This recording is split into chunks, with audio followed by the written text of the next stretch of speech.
Yo, what's good? What's good? Your boy Don Fifty Gentleman here. And this is Pain to Profits. Hey, listen, today I just had to get on live right now and just kind of just share some ideas. And the thing is, what brought this conversation up was about environment. Like, have you ever been in a situation where that everything seems to be working is working out for you, but yet when you think you about to get your breakthrough, something else come in the way to actually to force you to have to pivot your direction or change what you got to do. For example, let's say most of your bill, all your bills are paying, your job is going hammer, and boom, you about to get set up for a promotion, and then boom, some a babysitter that you was counting on to keep your job popping and just flaked on you, and next you know you have to lose your job. Now you got to pivot. You feel me? And now you got to figure out like, well, what am I about to do now? What I got to do next to keep my flow going so that I can go to the next level. You ever been in? You know what I'm saying? It's like once you start getting through that next level, and all of a sudden they always say the devil done put something in your place. Well, a lot of times it may not just be the devil. A lot of times it's just the environment that you keep in. It's the people that are around you that seeing you level up. You know, a lot of times we have situations like with our family, especially with our family. You feel me? Where that, you know, you're thinking they're here to help you, but and actually they're kind of like hating on you. But I'm not saying that as a negative, but I'm saying that as like a mindfulness of like, hey, sometimes they just be feeling some type of way because you're doing something that they was trying to do and that they wasn't able to do. Why? Because they had your ass. You know what I'm saying? You ever been in a situation you start feeling their energy, you start feeling their energy like, damn, if I ain't had your ass, I would have been doing this. And then they see you try and do what they wasn't doing. See, that's the thing that you got to be mindful of. And sometimes you'll be in a space where that people that so-called say that they got your best interest or they're looking out for you is really low-key envious of your situation, but because they're trying, keyword trying, to be a good person, they look out for you, but really they don't want to. They really just want you to get the fuck on and figure your life out without fail. You do, you know what I'm saying? You'll find yourself in situations where that you're trying to get better, and they want to love you from afar. They want to help you from afar. They may not support your business, but they might open up a door. So the thing is with those type of energy around you, you gotta keep it in. This is all coming from the mind of an exoticpreneur. See, the mind of an exoticpreneur, we keep in mind that we want support, but we gotta understand people not wants to fucks with us for a reason. Like everything is not necessarily transactional, but it is going to be some type of give and take. You know, one of the greatest lessons I learned was actually from the 48 Laws of Power. And what it says is that never outshine the master. But another laws was be patient in your environment, right? Is one of the things where that my father always used to tell me, more importantly, my mother used to always tell me, like, don't bite the hands that feed you, and always keep your hands cool when it's in the lion's mouth. And that always stuck with me. The always keep your hands cool when it's in the lion's mouth. See, the thing is that when you're in that space of like you thinking people got your back and you can just kind of relax and release, no. There's always powers working against you while you're working against it. You understand what I'm saying? Like, Mike Tyson said it great. He was talking to another boxer, and he was making it simple. He was like, you know, for when God has his hands on you and helping you grow, you understand that the devil is right there listening and trying to figure out how to get you disturbed or distracted. You feel what I'm saying? And that's what happens when you are not in control of your environment, when you're not controlling your peace. You know, in my book, The 6 Daily Habits, I talk about in chapter 11, in chapter 10. In chapter 10, we talk about mastering your environment. See, the thing is, when you're mastering your environment, it's not always where you're around, but it's the environment inside of your mind. You know, sometimes sometimes financially you may not be able to like up and leave and move because they all, you know, a lot of people are always promoting and selling like, hey, look, oh, I can live and I'm bouncing to Dubai, or I'm bouncing to Bali, or I'm bouncing to, out of state somewhere. Well, yeah, that's cool, but that's not a regular day-to-day thing if you're not in that position. So of course they put that mindset like, oh yeah, you're affording to do that. Now keep in mind of that when you're bouncing that place, that means you're away from something else that could be income producing to make you money, or you're bouncing somewhere trying to show off this lifestyle, but do you got insurance? Do you other priorities in place? You feel me? And a lot of times, 9 times out of 10, is not in place, and that's where the environment of what you're doing and regard to protecting yourself as if you're succeeding versus the environment of making sure that when you're succeeding and you're moving in your purpose, that you're not surrounding yourself around people that don't have a purpose or not winning or not being successful. See, the thing is that when you're shining, you're also exposing the darkness that's in other people.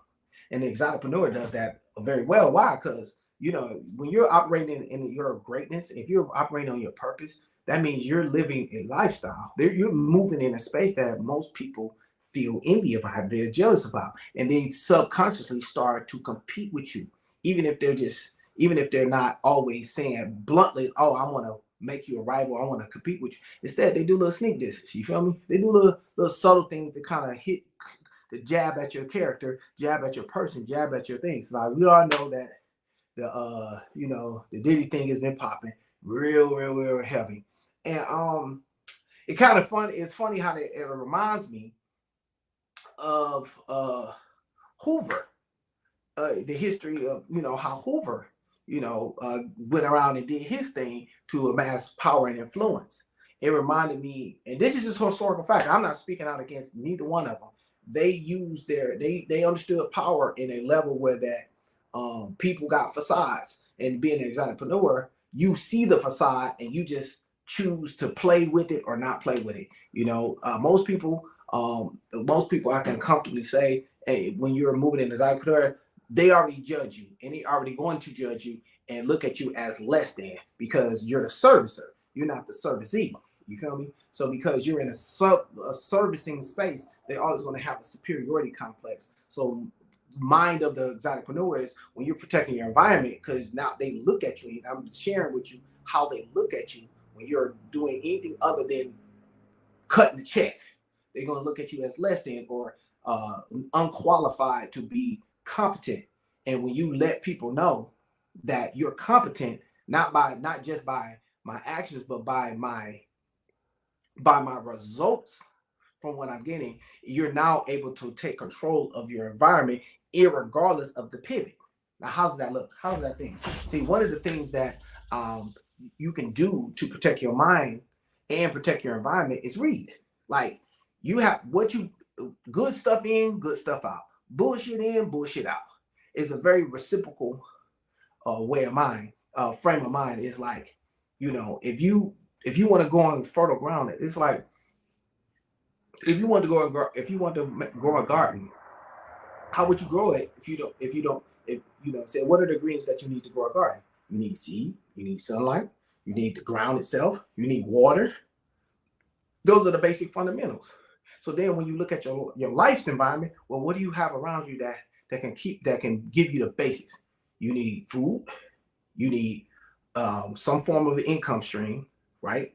Which is the water, right? You need sunlight, which is the outdoors. That means people. You need to be able to market in infrastructure, and you need daily maintenance. Well, daily maintenance, fitness, positive affirmations, things that can now feed the garden in itself. And the garden is your mind. Garden is you, right? So in the mind of the exoticpreneur, when you're protecting your environment, you're now controlling the people that can come in and impact your space, as well as controlling who has access to you based off of where you're going, right? Now, if you're in a situation that's not always so fortunate, like I've now gotten out of my I've now since gotten out of my purgatory period, because at one point it was very tiresome. It was very worrisome. Why? Because I was a father, and not everything was working toward me. Now I'm a father, and I'm being there for my children, my kid, because I don't have children, but being there for my kid. But yeah, I'm still an entrepreneur. So now time restraints become a thing, because anybody that's an entrepreneur know that 8-hour days are not normal for an entrepreneur. Normal entrepreneur hours are 10, 14, 16-hour days. You feel me? For a larger pot. You know what I'm saying? Depending on what kind of entrepreneur you is. Where when you get your job, 10 hours for $20 an hour, you know what I'm saying? Then you're doing the same amount of hours. It's just you're not getting paid the same amount of money I'm getting paid. So when I'm protecting my environment, I have to control and maximize my time in relation to what I can give to my kid and to my company and my customers. So now, controlling my environment, I had to control my time. I had to manage my time. I have to now understand that, okay, if I need a babysitter, I need a babysitter. If I could afford, if I got a something I can do that doesn't require me, where I can keep my kid next to me, then I just have to do it. So this is where the exoticpreneurship really comes in, because now you have to change your frame of mind of what you do for income. Your income producing capacity becomes different, right? Because if you're a parent, you gotta still put your 40 hours somewhere. You put your 40 to 50 hours somewhere. You put it either to the 9 to 5, you know what I'm saying? Which I know that I'm sure that 60 or 70% y'all is not working 9 to 5. Y'all working overnights. So y'all giving up your sleep schedule to make sure you have time available for your kids, so that you can get them from school, pick them, drop them off to school. You feel what I'm saying? This is the reality. This is real life shit. You feel me? So because of that, now you only got 2 or 3 hours to basically live or enjoy life, right? So when you're doing that, now you go harder into your time management, because now you have to buy back your time, buy back your environment. Because like they say, I had when my daughters were small. When my daughter was small, you know what I'm saying? And didn't nobody want to help me or work with me or even get a babysitter, I had to sit there and take the pictures while I was in here with my daughter. I had to sit there and design and feed her at the same time. That was the requirement, because I wanted to have I needed the time freedom in relation to my environment, which means I had to limit the amount of people that can get to me. Only the people that was either paying for that time and allotting it, or if I was buying my time back, it had to be on a very fixed schedule. This is the things that you take control of, because if you're on the downside, that means you ain't got time control. That means you're on the upside of somebody else's. But if you got time control by being an entrepreneur, that means you're going to be on the downside of freedom. You get that? So when you're controlling your environment, you're protecting yourself from the people. The second thing you got to do is now, since if you recognize, and will happen, when you recognize that people are no longer working to help you get out of your situation, they start working to cause you to pivot your situation, that's when you got to start keeping your hand cool and when it's in the highest mouth. That means save your fucking money. I mean, shut the fuck up and not try to talk about all this. Don't talk about what you got going on. Instead of start working on your solutions to your problem, which in this case would be a money and environment situation. Because when you're getting around people that got their shit together, or got the house, got the apartment, and got reliable or stable income, and you don't, they're looking at you like you are in the way. Just know that. They're looking at you like you're in the way, and they want you to get out of their way. Because let's be honest, nobody wants to depend on their health. A lot of us don't even want to look after our kids at times, but yet they're our kids, so they know they're helpless. But when you're a competent adult, and a competent adult is someone that is now can basically clothe and watch themselves, can go out and earn an income for themselves regardless of education. When you're at that point, now you're looked at as to be an asset and not a hindrance. So when people are onboarding you, they're looking at how they can make their life easier while you're bringing you on board. So this is like, it's like if you're a person that had kids, male or female, you bring your kids to somebody else, or let's say you got animals, pets and shit, but you're moving from house to house. That you can't bring baggage with more baggage and think that people not going to feel some type of way about it. It don't work like that. The only way you can people not feel some type of way is when you're financially backing that shit. Other than that, you got to come with no baggage to make it work. So controlling your environment is also controlling what your situation looks like. Your situation may look like all out of place, but you're trying to have your cake and eat it too. So I'm just so when you having your cake and eat it too, and now you're putting yourself in a situation where that you're trying to say, oh, I qualify. And how does he qualify? They're saying like you want to have your house, you want to have your cars, you want to be able to travel. Well, but you also don't want to be held responsible if your kids got to go to the hospital. You want to not be able to have to do that, but still have your fun. It don't work. It's like it don't work like that. That's an apple and an orange. It's like that costs. So if you're not earning at that level, then you got to do things that earn at that level. Well, what are things that aren't at that level? In an environment where that you can manage and financially support your environment at a high level. Well, it's a handful of things. You know, first thing I always would say, get into sales, get into network marketing. You feel me? Get into a network industry where that one you have an environment of people that support you. You know, people that supports the mindset of just progressive and progressive shit. Things, people that promotes and supports you to become better by doing better. That because when you get in that environment, they'll now be able to help you work out some of the distractions and damaging things that come your way from your normal environment. It's like when you grow up, if you ain't never been around expensive stuff, when you get around expensive things, you're excited because you're like, well, how did they get it? Well, they get it one way. They get it only in one way, by buying it. they earned it some kind of way. You know what I'm saying? They earned it. Now, how did they earn it? They're going, most successful people will show you how they earned it because you're going to look at the industry. It's like it's very simple. If you have a valuable skill or a valuable earning thing, for like example, if you got influence, if you're an influencer, I mean you out here, you stand in people's face and to the people where they know like you, they know and familiar with you, and you attach your product to it, right? Whatever product that means. It might be just your presence. Understand that your presence is a product. You know, in my book, It's Fine by Purpose, we talk all about your presence as a product. Your product is a service, service is a product. This is the rules, baby. So when you're in that environmental space and your presence is the product, that means you're now a courtier, and you're now learning how to keep people in a difference, to keep people's spirit up, and that's tangible income, right? Another income producer. You talk about products, you talk about your presence. You got passive income producers like ETFs and stocks.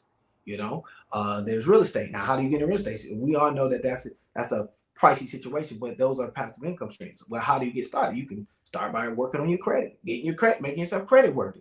There's great resources out here. Like right now, there's no legitimate excuse for you not to kind of like get back in order in regards to your personal life if you're over the age of 30. Simply because every resource is now available to you and with ample knowledge to get it done. It's like right before I was born, the internet wasn't as accessible as it is now. It wasn't commonplace like it is now.